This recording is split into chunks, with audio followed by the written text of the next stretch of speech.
So kwakunzima la ekhaya bekuthosa uphuthu la ekhaya. Sasingazi-ke thina siyahlupheka, sasithi impilo yonke ngoba sasingaqhathanisa inampilo yamuntu. Ithanga leli lenza isijingi bekuba yishebo la ekhaya.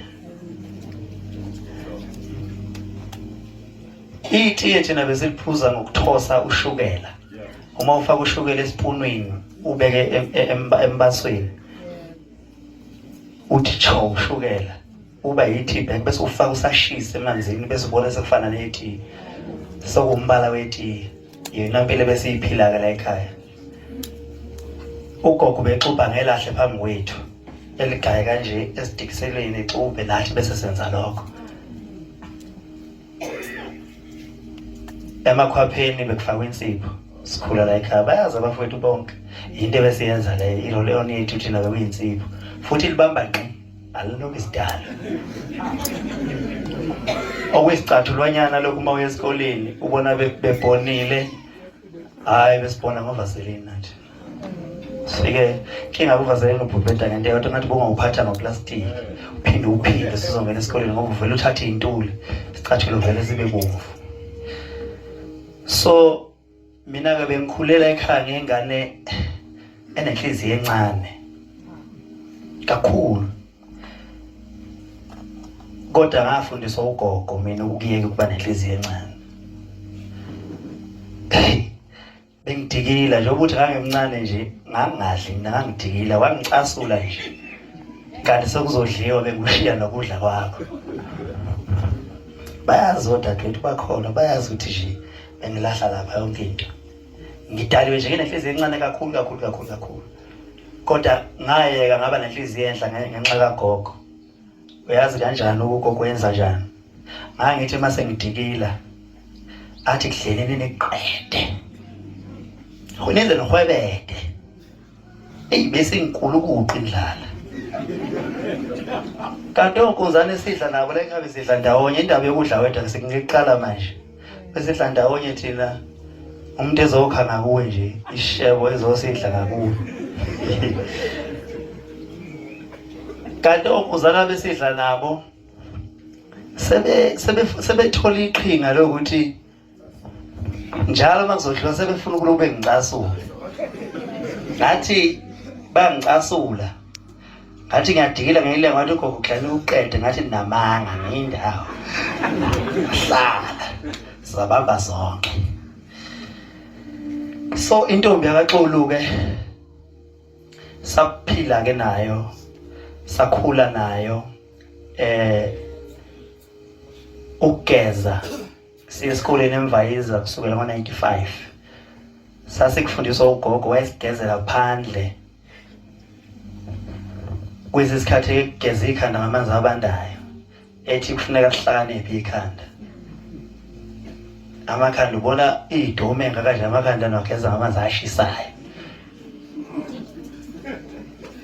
Ukuthi uyageza unakile uzwe ngeminwe weneminwe emidanyana esexoxa la ethi geza la kube kuhlunga kanje ekutshela ukuthi kumele ugeze kanjani. Kwahamba ke ngaze ngaqeda esikoleni. Ngikhumbula kahle ngathi ngifunda u10 khona la esikoleni safikelwa ukusha okwafika yonke le ndawo yaseMandaba kwabhujwa kwashaya yonke imizi kwangasala zindlu. Lapho sasidonathelwa othisha esikoleni impahla zokugqoka. Ugqoka ijezi kathisha omkhulu nje ngiyakwazi. Thema ngiqeda esikoleni yangababikho iplan yokuthi ngizokwenza njani ngoba isimo sasekhaya sinzima. Angaze ngijole mina ngifunda isikole. Wayethi ugogo awukwazi ukulanda utwayi nawe utwayi. Ungayolanda utwayi nawe utwayi. Ngangivele ngicabanga nje lamazwi kagogo. Noma ngithi ngiyabona vele nje kube khona amazwi kagogo ethi awukwazi ukulanda utwayi nawe utwayi. Asa ngithi akushuthi sengiyumuntu uzojole sesebenza makuhle. So ngaqeda ke esikoleni engekho into umuntu ayizoyenza kwamele ukuthi uma uqeda isikole uhlale ekhaya ngoba ayikho iplan umuntu ayizoyenza. Ngahamba ke ngixhumana nabantu ngaze ngathola itoha la enkandla. Khumbula kahle ngangihola 900 ngenyanga kodwa ngangigibela khona la ngisuka la ngiye enkandla. Ngalelo toha engangilisebenza ngakwazi ukulanda uHome Affairs uzoshayela amapasi ababeshelwe la ngingelutho umcineke. Kodwa ngahamba ngawukhuluma nomphathi kaHome Affairs ngathi akalethe uHome Affairs la esibhakabhaka ezoshayela wonke umuntu amapasi nezitifiketi wonke umuntu olandwe yimina. Hayi bencomo mhambe cha uyahlakanipha ingane. Hlakanipha ingane. Thema ngisuka lapho ngafonela umamncane uZanele wayehlala ukhona la wayehlala eGoli nomnyeni wakhe. Ngathi ngiza lapho wathi uzohlala laphi. Ngathi ngiyabona phambili angino 700. Anima ngifika ePitoli ngempela ayikho indawo yokuhlala babehlala nje emkhukhwini omncanyanyana. Ngathi ngizohamba ngiye kubafowethu ngizolala abafowethu mamncane ngizodlala ngihambe ngiyolala kubafowethu ehostel. Abafani ke abafowethu khona babemukelayo khona bangabemukeli. Kwathi ngilele ngeze umunye ngihleba. Ethi sitshenganga ngani manje sesilethelwe enye member la yabo. Ngatshela umamncane athi khona bakhulume kabi lapha. Azame enye indawo wakhuluma nomunye ubaba ngawolala ekitchen. Ekseni mayivuka wayengeqa enza izinto engeqa ngathola umsebenzi wasebusha ngangihola 250 ngeviki. Athatha lo 250 ngawubeka emva kwesixhobo. Lokho ngithatha seqa lapha sibe sigibele akukhuthazi ke lokho kwequ ukuthi itimela. Bashibile ukuthi nantsithi lenyanga. Ngakwazi ukuthi ngoba nganginephupho lomculo. Ngalokho ngizama ngifunda amacassette ngithatha amacassette ngifunda ubani ngaxhumana naye. Ngize ngithola inamba kaShobeni khuzwa bengangizomama ngimthole ecassette. Ngingaxhumananga namgcineka ngazi umuntu. Ngamfonela ubaba. Wathi ey ndoda asathathi umuntu njengoba kusanda kushona umgumeni nje nathi sinukiwe so sathi ayakisime ukuthatha abaculi. Ngathi mina into engifuna kuwena mina ukuthi ngikuculele nje. Uculelile nje kuphela. Wathi angazi ukuthi uzophatheka kanjani uma usuculile bese ngiqhubeka ngemali engikhona ukuthi cha sithathe umuntu. Ngathi akunankinga mina okwami ngicela ukuculela phela nje.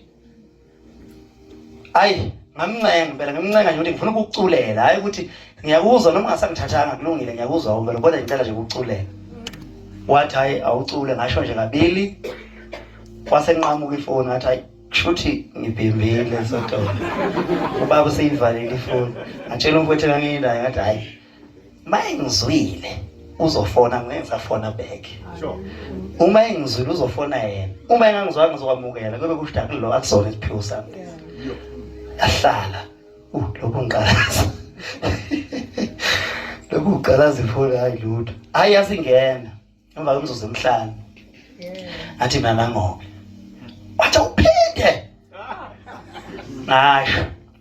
Wathi hayi mngani wami. Ubani konje igama lakho? Ngamtshela igama wase ethi hayi ngizokuthinta ngizoyisave inamba yakho. Ngizoke ngiyokhuluma nabafowethu engisebenza nabo kodwa ngizokuthinta. Kuphela amaviki ngamfonela wathi hayi ngasho ngathi ngizokuthinta. Phinde futhi ngalinda. Wabuya kumina wangitshela ukuthi cha sesibonisene ukuthi siyakuthatha kodwa sicela uyosenzela lokho kuthiwa idemo. Lokho abazokulalela ke manje sokuseyinsimbini. Kwasho ukuthi ngoba ngangiyibeka imali ahamba ke ngayoyenza idemo.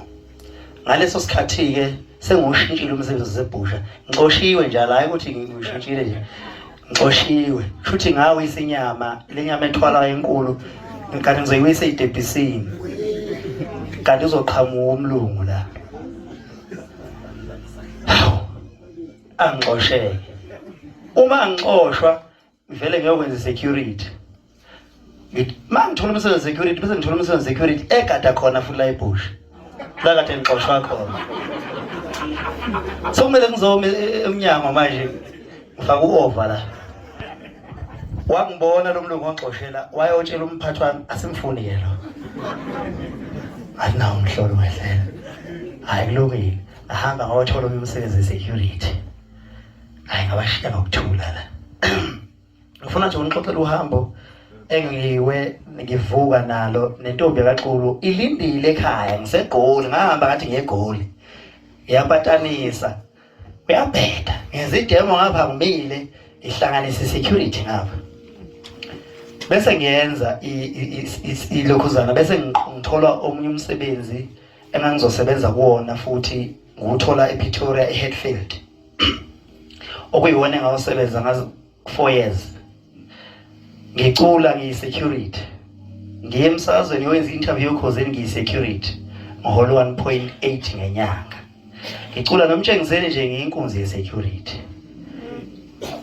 ngikhumbula kahle ngicula naye lapha bathi bayiqedwa nezo 100 rand ukugibela ngangizoya etekisini e-Wanderers angifaka amabhuzi lapha ne-uniform lapha kubhaka wayengazi ngangufihla-ke hhayi ngoba kuyilihlazo angafuni bebona amaplani ami kuthi ngiphanda kanjani yabo so ngiqeda nje kwenza i-fixture yakhe ngihambe ngiye-emsebenzini mangifika emsebenzini e-security-ni sengumculi-ke manje mangifika ngelinye ilanga imina ngithatha ama-newspaper engiwasa kubasebenzi e-building phezulu kanti kuzovele kufika amaphepha osowetan ngo-front page ngizomukela amaphepha newspaper ngo-front page ngiyobanika bavele bebuya bonke ingebe namahloni bethi hayi bo wakuwe lo ingithi ngizama ukuyiphika kodwa uzoyiphika kanjani ngaphela impela lona ngivesela amazinyo ngiyisinekele lapha front page hayi vele ngithi hayimi khona umfowethu esisebenza naye uculayo ayithi manje akazi ukuthi ikhandeka kanje emqondweni ngibona manje bangineka impilo engingazi kahle kamhlophe ukuthi angiyideserve ngoba anginalutho nginalawo mahloni hayi ngivume kanti omunye ubaba osebenza khona uzovela sixhumane sivele sikoba ngathi sibabangani lo baba lo bese promotewa eyosebenza kwezinye isifundazwe la khona athi mayifike esebenza kwenye department wathi manje ngifuna umculi la ngenayo umculi mina ngahamba ama-event inqwaba ngaze ngathenga imoto yokuqala ngomsebenzi ngomuntu engangimaze ihleli esangweni la ekhaya ngibe umculi isikhathi eside ugogo ehlala endlini enethayo ngingakwazi ukuyakha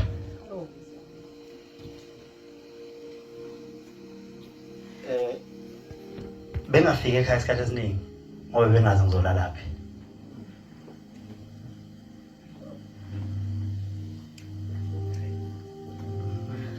abanye babeze bethi uhlala kumamkhulu wakhe impela ngangihlala kumamkhulu ngangifikile kumamkhulu kwabo kamama le manzi emnyama ngifike ngihlale khona noma ngifikile ekhaya ngingalali ntambama ngihambe waphela ngizovela kuyolala ekugcineni ayikho indlu ngihluleka ukwakhe kababa ngihluleka ukwakhe yami angenzi lutho nje angi-afford igama lingakanani abanye babesidelela ngalokho sixolise manje wathi ngizoshutha kini ngikhumbula ngelinye ilanga ngifike ungizwe ezoshutha into yaka-TV ngathi asime ngale entabeni ngasegqumeni ngoba ngangafuni ebona ekhaya ngithi ngeke ngikwazi ukuthi ngivele ekhaya lakithi ngeke esimeni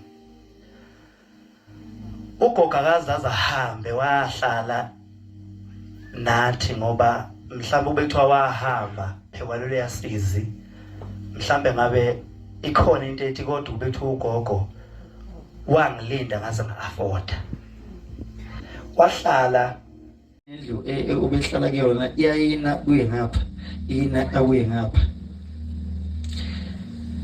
njalo mangize khanga nento ebuhlungu enhlizweni, isilonda esingidlayo kodwa engasitsheli umuntu uthi ngumculi ngidumile ngidlala ngapha, ungaze uyitshela ukuthi udla imali kanti iyona engekho.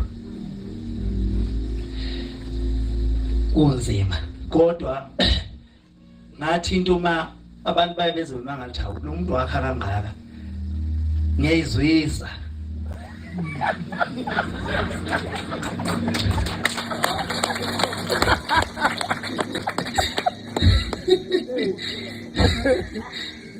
Ngiyayizwisa ngiyayazi le nto ukuthi iyabanzima kangakanani. Okuwesi umuntu wayehlekwa ngabe ngcono ukuthi angahlekwa ngoba angaqina. Uma ungene ku-Facebook uthi uyafunda ama-comment kunomuntu ozovele owazi kini uvele ubona ukuthi lo muntu usaphotha abanye abantu and ngabe lo muntu uyazi ekhaya noma uhlala la emakhaya sofuna ukuthi uyihleke izinto engekho ukuze umuntu ngempela engayizi le yabo. So-ke into yokuqala ngathi uma ngithola amasentshana ngangwabeka, hayi ngaqala ngendlu kagogo ahambele kuyona. Saphila-ke sesila ekhaya, bethi noma befikile bezombona ebemthanda ugogo bakithi njengoba bona behleli lapha nje abazili uzozenzisa bebemthanda kabi ugogo uCakwe. Sizobona uCakwe befika la bezobona uCakwe ngisho ezinye izalukwazi nawo mama bezobona uCakwe bethi zokubongela yini lo hleli kuwe yathi ugogo hawu mina phela sengahlala esitolo. Awufoma to.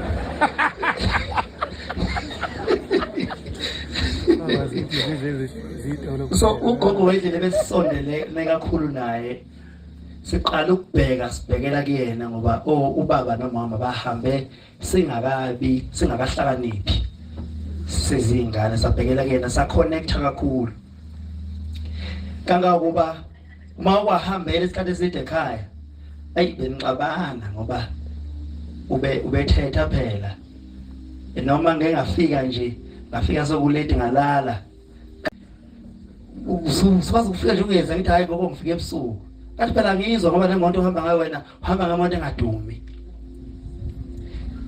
Uma bebonga bethi siyabongela ngomfana wakho wathi hey ngokubulala lokho ngokubulala lokho ohamba lonke izwe leli. Ngathi ke sengimxoxela ukuthi gogo ngibhale emontweni lezi imoto engiyithengayo ezakho ngibhale emontweni wathi hey bazothi bebebulala mina bethi hayi ngoba yena simtholi awuthi simlaye ngaso lesisalibazana sakhathi uchoma ngaso. Hey bekunzima ugulile ugogo egula uqale wangabona emehlweni ugogo benza izithebe uzenze ngisho eseyiphumputha thema yaqala ngabona emehlweni kwezwela kimi ngazama umhambisa kodokotela laba bahlinza amehlo bafika wahlinza lodwa ayiwasethi elinye akacela kayohlala ekhaya uzobona ukuthi kwenzakalani bese eyamenza lavele lafa. Angabe ngisakwazi ukuthi ngiqhubeke nalelo waphumbutha ngalo lelo lodwa kokuthenga ngonyaka odlule obube sehlala endlini lapha ngenhla kanti bepheka ugogo besehlala endlini ngenhla engasaphume ngoba ubekade aphume nje abuye selimphethe leli elahlinzwe zokubuhlungu esekhala ngekhanda ngayo yonke into wasagcina sehlala endlini. Wathi ke ngonyaka odlule washawa istroke. Sakwazi ukusinqoba lesokuqala ngoba wakwazi ukuthi mangigijima walapheka. Sabuya futhi samshaya salapheka kodwa salapheka uhalf waqhubeka waphila esengasakwazi ukucontrola kahle-ke ngoba wayesebonakala ukuthi sesemlimazile. Kwase kubuye sesithathu esithe masibuya-ke kwazanywa konke la ekhaya kusungathi kusesibhedlela ngoba bekushintsha nodokotela la ekhaya ngoba besingasakwazi ukumhambisa ubeze umuntu osemdala. Bengivele ngifonela udokotela ngathi ubiza malini, ngithi hambe ekhaya. Bangazi odokotela ompangeni abasuka ko-private bejikijela ama-invoice nje, phela bejikijela ama-invoice. Ngithi hayi bangenzela ugogo kulungile. Bamzama isikhathi bese kunesikhathi eside-ke ephila lokhu ngisho engenalutho imoto nje sakwazi ukumthatha bese mthatha nje ngithumela ufanele othatha ugogo eyojova athole nje nezinto engabo-drip engabe yini. Nokutheke kulo nyaka eshawa istroke sesithathu,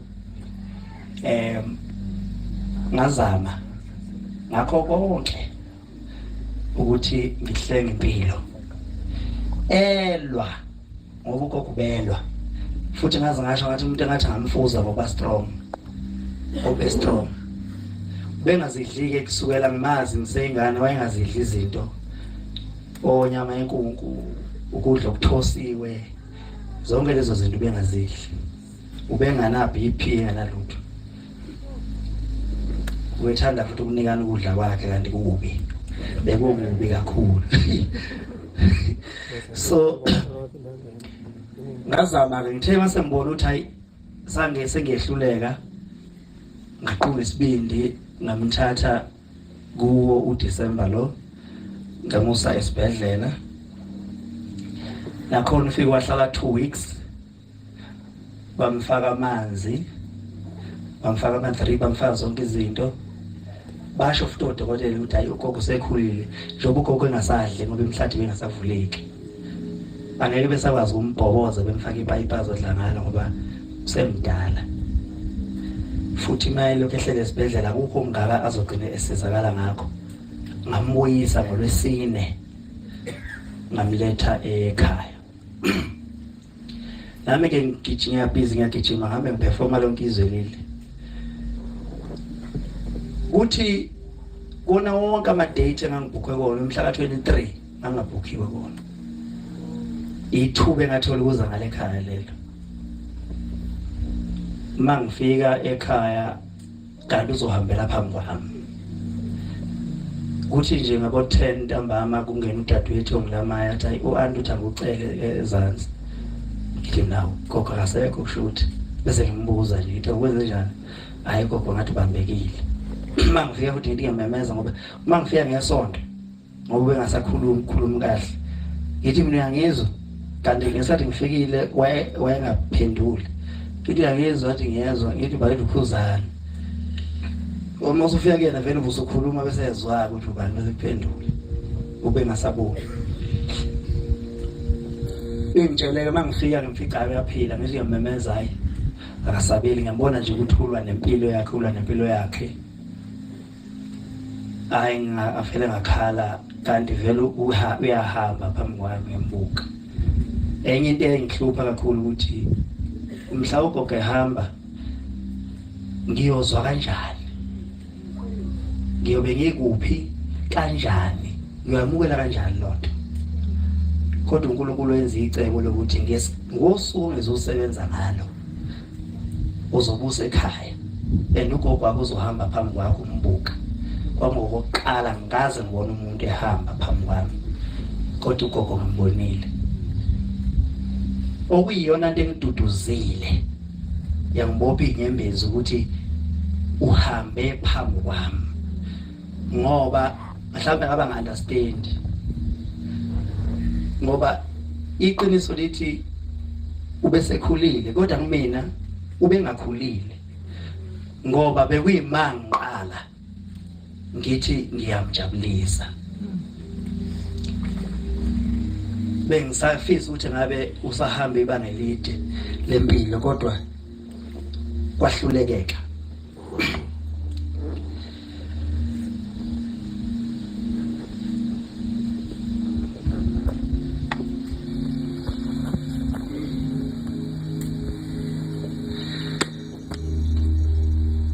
ngalawo mazwi intombi kaXulu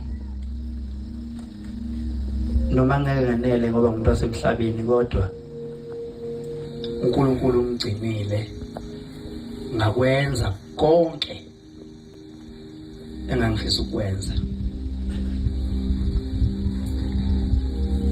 Noma ngifika la yithi thibela ngikhiphele ucash, amadenga ami sabangikhiphele ucash, manje kwesi sikhathi kunzima ukubamba line lapho kwe-ATM ngenxa yegama umntana lo. Ngifike ngihambe nginishiye ugogo, ngelinye ilanga ngamshiya ngo-10,000, wathi oyani-ke le, kuneconsi lokhu. Ugogo into esifundise yona angaze nguveze ngoba angaze ngibone ukuthi why kumele ngiyiqhakambise. Ugogo la ekhaya sazi ukuthi makulalwa njalo kuyathandazwa. Ugogo nje akekho umzukulu wakhe ongazi ukuthi makuthiwa kumele uselithemba themba labakholwayo usuke kusho ukuthini. Leyo nto sayazi ngogogo, ethi inkosi yazi yonke into. Mangihamba ngithandazele, bayithandaza bebalise, Nkosi wena Nkosi wasiyo. Ngoba kuhamba ngibabanyeka nje, kuhambe kuhlabelela lonke izwe leli, wena Nkosi owaziyo, ngoba nako bese yakubona. Thandazela ke Nkosi ukuthi uhambe mina qala. Wayithi mayekhala ugogo uma kushona insizwa zakhe ayizala ezinhle insizwa lezi, nayabazo baba shoba nengibona nje. Wayithi mayekhala athi ngihlaleleni, wayengahambi mina phambi ingane zami. Ubumthandazo wakhe bekuthi ngoba behleze novalo lokuthi bazongibulala, ethi nje ahambe mina ngoba noma umuntu emdala ungeke umxoxele lutho, kodwa bazi ukuthi ziyenzeka phela ngoba ma uNkulunkulu ekuphakamisa uba nezitha, usuke ungakaphakami uma ungenaso isitha. Uma nje besakuthanda bonke samele usebenze. Mhla wanezitha wahlaselwa abantu abahlukahlukene nokuthi bayakuthanda, uyobe sekukhona uNkulunkulu into aseyitshala kuwena. Ukusiza umuntu isiza noma umuntu engonile, kodwa mayicela usizo ngiyamsiza ngoba ngiyalwazi usizi nenhlupheko. Ukusiza umuntu kuwumthandazo, kufanele ukuthi ngisesimthandazile. Ngiyahlupheka emoyeni mangabe umuntu ecela usizo ngangamsiza. Ngimsiza ngisho nangelinye ilanga salithola ngoba ngisuke ngifile ngazuthi sengona uNkulunkulu. Yonke lonto siyifundiswe la ekhaya. La ekhaya ke kuyathandazwa. Uma kwenzeka iphutha ngahamba ngathandaziwe ngijika ngisho enkandla. Bayazi abafowethu engisebenza nabo. Ngijika impela. Ngithandaza la ekhaya, ngihambe ngiyothandaza ekhaya komame njalo. Bakhona basekhaya komame bayazi. Mangekho umuntu ngiyavula ngene ngithandaze ngedwa. Ngihambe ngoba ngazi ukuthi kuyakhulekwa ngaso sonke isikhathi. Noma ngabe kuthiwa wenze njani kuyathandazwa. Ayikho into okumele uyithole engakufanele ukuthi uyithole. Kuyicala lokho. Awuhlukene nje umuntu obamba inkunzi. Yonke into okumele uyithole kufanele kube into eyisabelo sakho. Engakho ngeke ngithi inkosi ngiphe okufanele mina, lokho okubona kufanele mina, ongekhona kwami unganginiki ngoba akukhona kwami. Angikwazi ukuphila emangeni. Njengoba nibona ke ikhaya lakhiwe ngenxa yomkhuleko walesisalukwazi. Ngabe kunomculo omusha bengifika la gogo baba la isithi sikhuleke njalo ngaso sonke isikhathi. Abafowethu bonke abake bafika la ekhaya bayazi ukuthi into yokuqala kuyenzeka uma ufika la ekhaya siqala kugogo. ufike ngwethule gogo bese siyayiqhubekela sesoyiphuzela ko drink beyiphuzela abaphuzayo kodwa sesiqale kugogo noma ngabe bengasaboni bengimtshela ukuthi lona kubani namhlanje ke bazofika abantu abazofika akusekho ukuthi kuzothini. Ngiyabonga kakhulu kubafowethu bonke ngibonge kobaba bonke, ngibonge komama ebebemgeza usuku nosuku, abalobokazi bakwakhe bebemlekelela. Aze ngasho ngathi awukani kubalekile ukugana noma ke khona umuntu ozoyitshela ukuthi ugogo mhlawumbe uhambe ekhaya ukuthi asiganiwe. Uyazi ugogo ukuthi amtshela ukuthi hayi gogo kukanje ngamchazela ambeke esithombeni waneliseka. Hayi uyazi gogo uma ungayingeni. So ngifisa ukusho ukuthi intombi yakaXoli namhlanje ilale ukuphumula uyidlalile indima. Sahanje abazali basala gogo nomkhulu. Umkhulu uhambe sesikhona sesibhekile gogo nje obihamba namhlanje.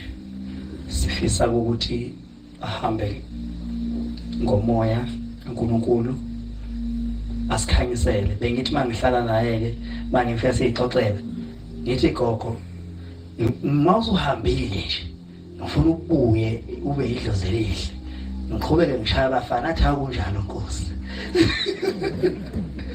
Athi phela ngiyohamba kanti mina ngiyohamba ngishone ibona phela ngifuna ngihambe ngibuye ngibheke futhi khona ekhaya.